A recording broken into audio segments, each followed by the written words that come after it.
On our birthday, my parents gave my twin brother everything, while I was handed a bill for $50,000. Then my mother calmly stated, "You owe us money, and we expect it soon." I smiled, stood up, and quietly placed a document in front of them. It was the sale agreement for their house. I'm Olivia Carter, 26 years old, and today is my birthday, well, our birthday. I share it with my twin, Daniel. If you haven't guessed yet, he's the golden child, the charming, athletic, effortlessly perfect one, the one my parents adore. When Daniel failed a test, Dad would shrug and say, "Not everyone's meant to be a genius." If I aced an exam, well, you're a girl, studying comes easier to you. If he broke something, just an accident. If I did it, Olivia, be more responsible. I learned early that everything in this family revolved around him. When we both got into college, my parents paid for Daniel's tuition in full. I got, "You're smart, Olivia, you'll figure it out." I worked late shifts, took on weekend jobs, and lived off instant noodles to make ends meet. Daniel, he partied, cruised around in cars my parents bought, and took vacations I could never afford. But today, I told myself I wouldn't get angry. Today was my day, too. Or so I thought. Happy birthday, Danny. The house was decorated, the dining table was stacked with food, and the living room buzzed with relatives. Daniel was in the center, tearing into gift after gift, a new PlayStation, designer sneakers, and a thick envelope I knew was packed with cash. Mom kissed him on the cheek. "We're so proud of you, sweetheart." Dad clapped him on the back. "You work hard, kid. You deserve this." Daniel grinned. "Thanks, guys. You're the best." I exhaled slowly. Maybe they were just saving mine for last. Finally, Mom turned to me. "And we didn't forget about you, Liv." I straightened up. "Here it comes." She reached into her purse and pulled out a small envelope. I took it, slid my finger under the flap, and pulled out the single sheet of paper inside. "Balance due, $50,000 payable to Mom and Dad. We expect full payment soon." I stared at it. I read it again. And then I looked up. "What is this?" Dad leaned back in his chair, arms crossed. "You're an adult, Olivia. You've lived here for free for years, ate our food, used our electricity. College wasn't cheap." Mom offered a patient smile. "It's only fair, honey. You have a good job now, you can afford it." Daniel snorted. "It's not like you have a family to support or anything." I glanced at him, taking in the pile of gifts in front of him. I inhaled deeply, then exhaled slowly. My heartbeat steadied. Everything inside me turned cold. I smiled, a small, sharp smile. Then, without a word, I reached into my bag and pulled out a different envelope. "All right," I said, standing up. "Then here's my gift to you." I placed the envelope on the table. Mom hesitated before opening it. Her eyes flicked over the first few lines, then suddenly, her face drained of color. Dad snatched it from her hands, scanning the pages quickly, flipping through them. Daniel frowned. "What is it?" I crossed my arms. "It's the finalized contract for the sale of this house." Silence. The kind of silence that only happens when someone realizes they've just lost everything. Daniel sat up straighter. "What do you mean, the sale of this house?" I shrugged. "Exactly what it says. You told me it was time I paid my debts, right? Well, I did." I tilted my head. "I just didn't pay them to you."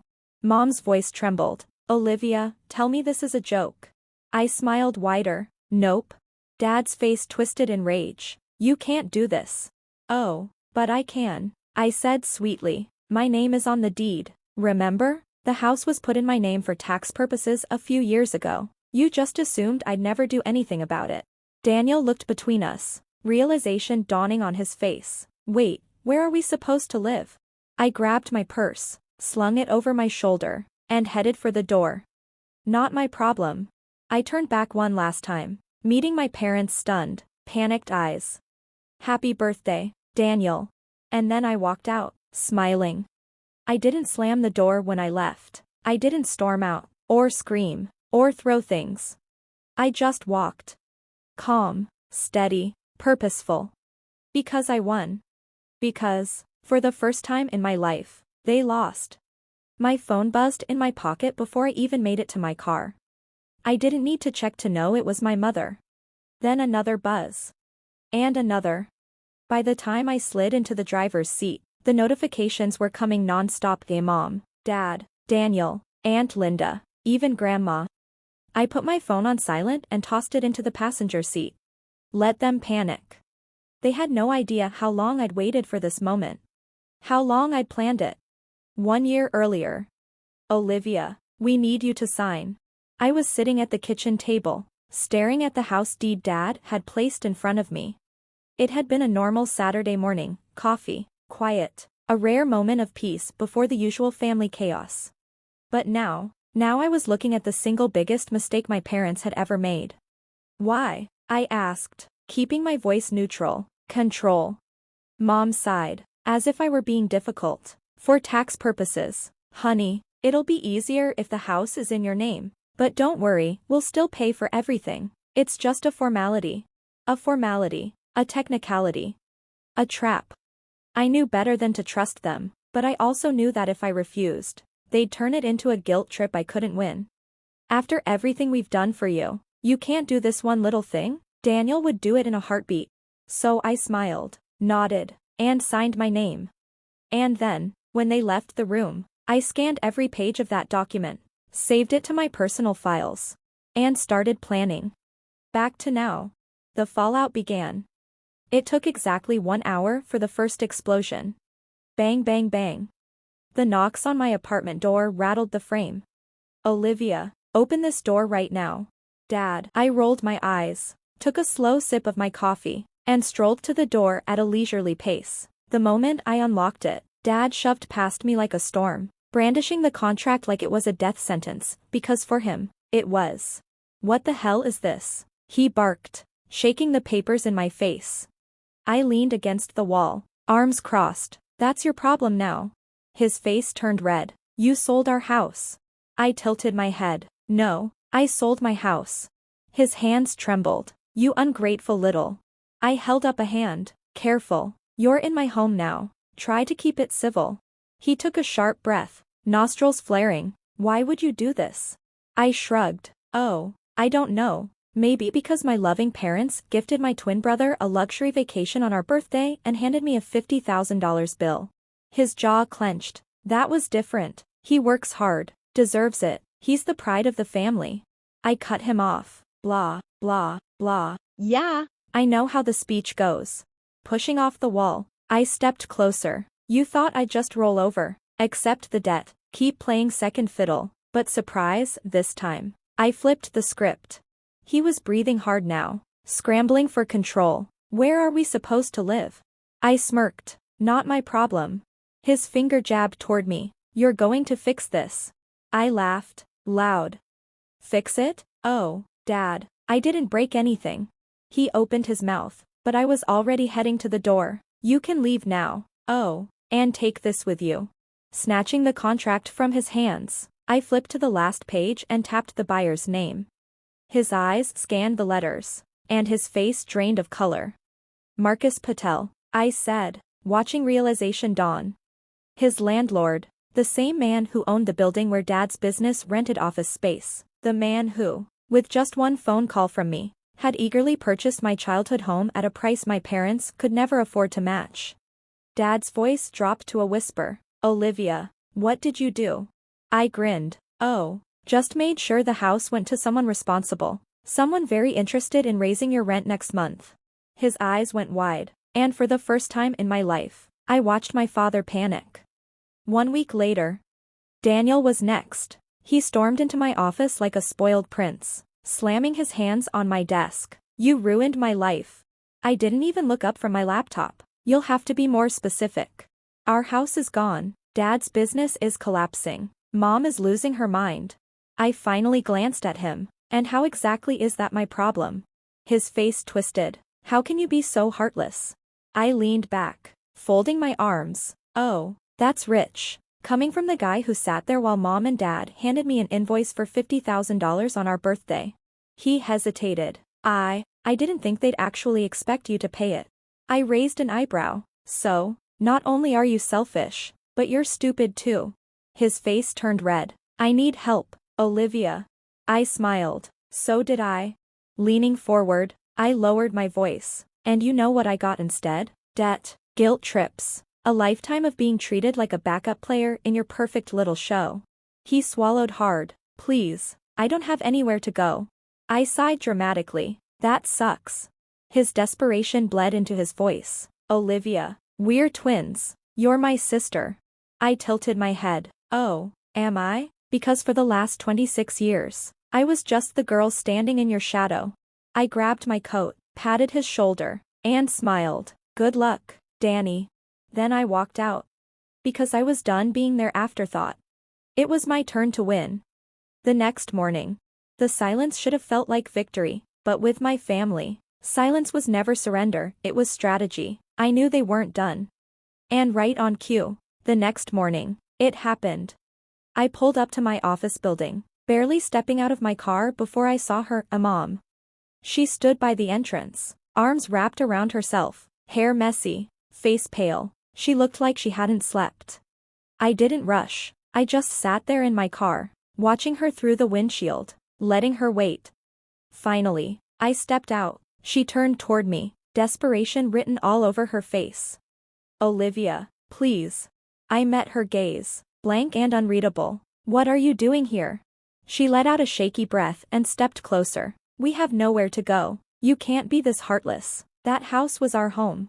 I smiled. It was your home. Now it belongs to someone else. Her breath hitched. She gripped my arm. Please, we're your family. We can fix this. Just give us the house back. I gently pulled my arm away. Oh, now you want to fix things? Just like you helped me when I worked 2 jobs to afford college? Just like you supported me when you handed me a $50,000 bill for my birthday? It wasn't like that, she whispered. I let the words hang between us before delivering the final blow. You just wanted things to be fair, right? And then I walked past her, leaving her in the cold.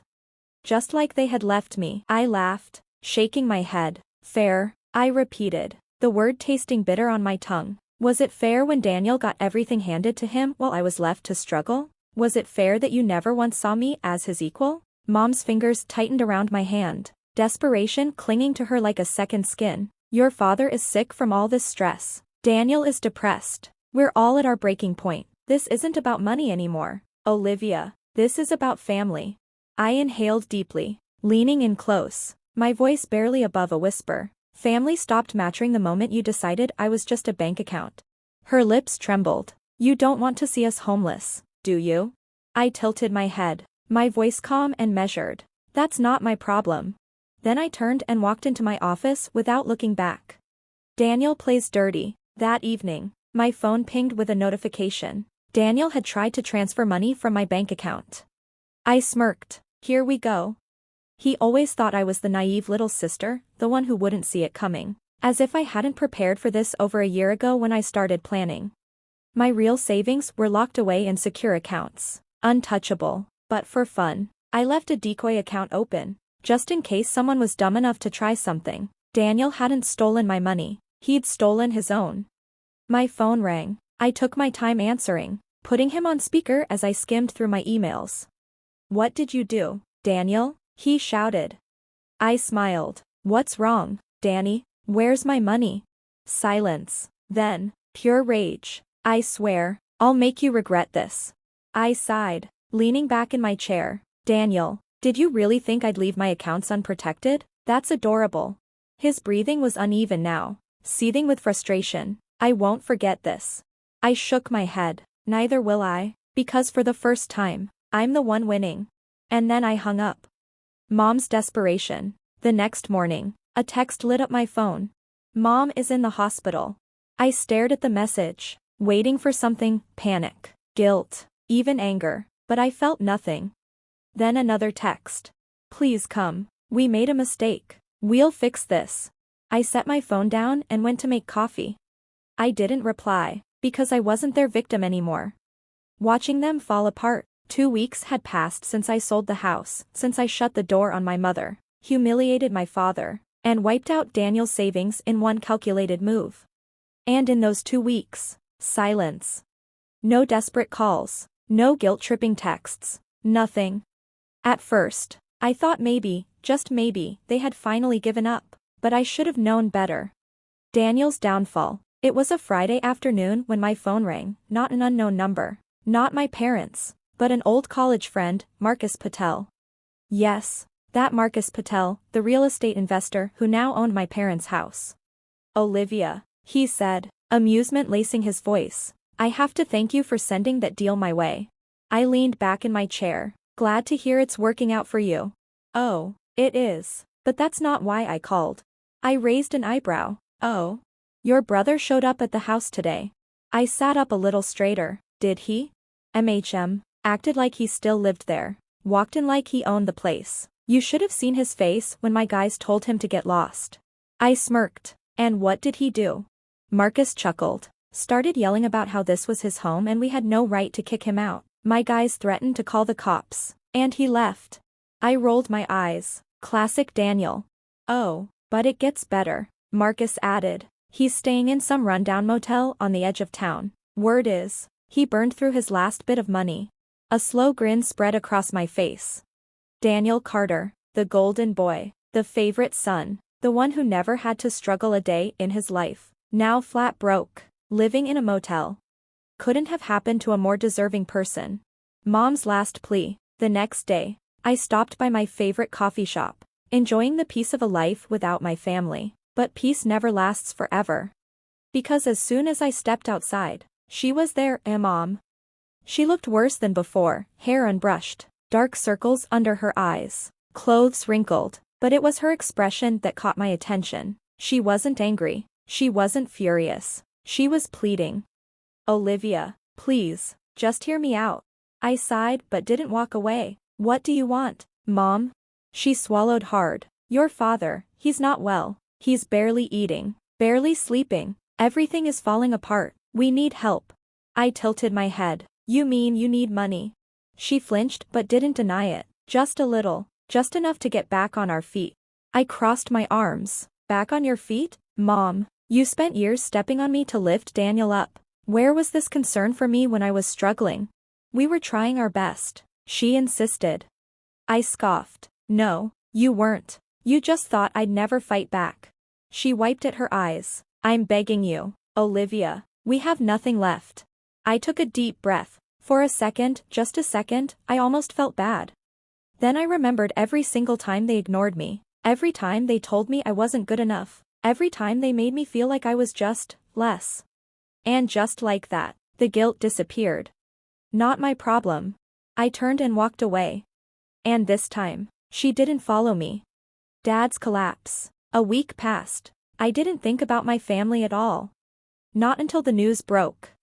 I was scrolling through my phone when a headline caught my eye. Local businessman David Carter faces eviction after sudden financial crisis. I stared at it for a long moment. Then, with a small, satisfied smile, I locked my phone, picked up my coffee, and went on with my day. Because for the first time in my life, I was free. I clicked on the article. It was about Dad. The headline painted a picture I had already seen coming. His business was collapsing. After the house was sold, his credit plummeted, and he defaulted on several payments. He lost his biggest client, and now, Marcus was kicking him out of his office space, the same one Marcus had bought after the sale. I read through the article, then sat back in my chair. I should have felt something, regret, pity, maybe even satisfaction, but I didn't feel any of those things. After everything they put me through, after years of being treated like I was nothing, they had finally gotten what they deserved. 3 days later, my phone rang. I let it ring. Then a text popped up. Please pick up. It's important. I sighed, and after a moment, I answered. What do you want? Dad's voice came through, frail, almost a whisper.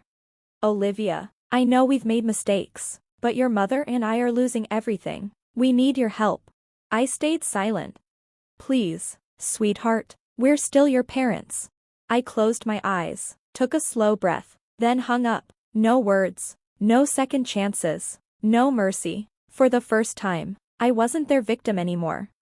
A new life. It had been exactly 1 year since I walked away, 1 year since I sold the house, since Daniel lost everything, since Mom and Dad finally faced the consequences of their choices, 1 year since I became free. and I had never been happier. I stood on the balcony of my new apartment, sipping my morning coffee, watching the sun rise over the city, not the small, cramped apartment I used to endure, but a real home, a place that was mine, no debts, no family draining me dry, just peace. My phone buzzed on the table. I glanced at the screen, unknown number. I almost ignored it, almost, but deep down, I knew exactly who it was. I sighed and answered. Hello? A familiar voice, weak and hesitant. Olivia, it's Mom. I didn't say anything. She hesitated before speaking again. We wanted to see how you're doing. I leaned against the railing, staring at the skyline. I'm doing great. A pause. That's good to hear. I waited, knowing there was more to come, and then it came. We were wondering if we could meet, just to talk. I smiled to myself, the final attempt. Why? Mom sighed. Because we miss you, Olivia. We want to fix things. I closed my eyes for a moment, letting the words settle. If they had called me a year ago, maybe, just maybe, I would have believed them, but now I knew the truth. They didn't miss me, they missed what I could give them. I took a slow breath. You don't miss me, Mom. You miss what I used to do for you.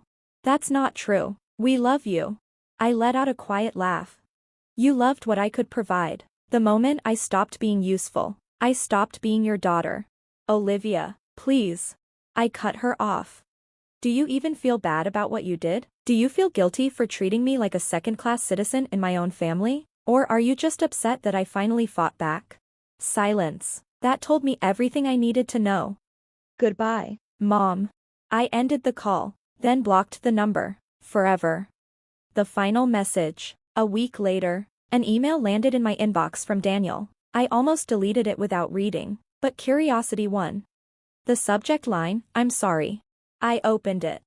Olivia, I know you'll probably never forgive me, and I don't blame you. I was a terrible brother. I was selfish. I didn't see how much they were using you until it was too late. I lost everything. And honestly, I deserved it. I don't expect anything from you. I just wanted to say I get it now. I really do. I hope you're happy. I really do. Goodbye.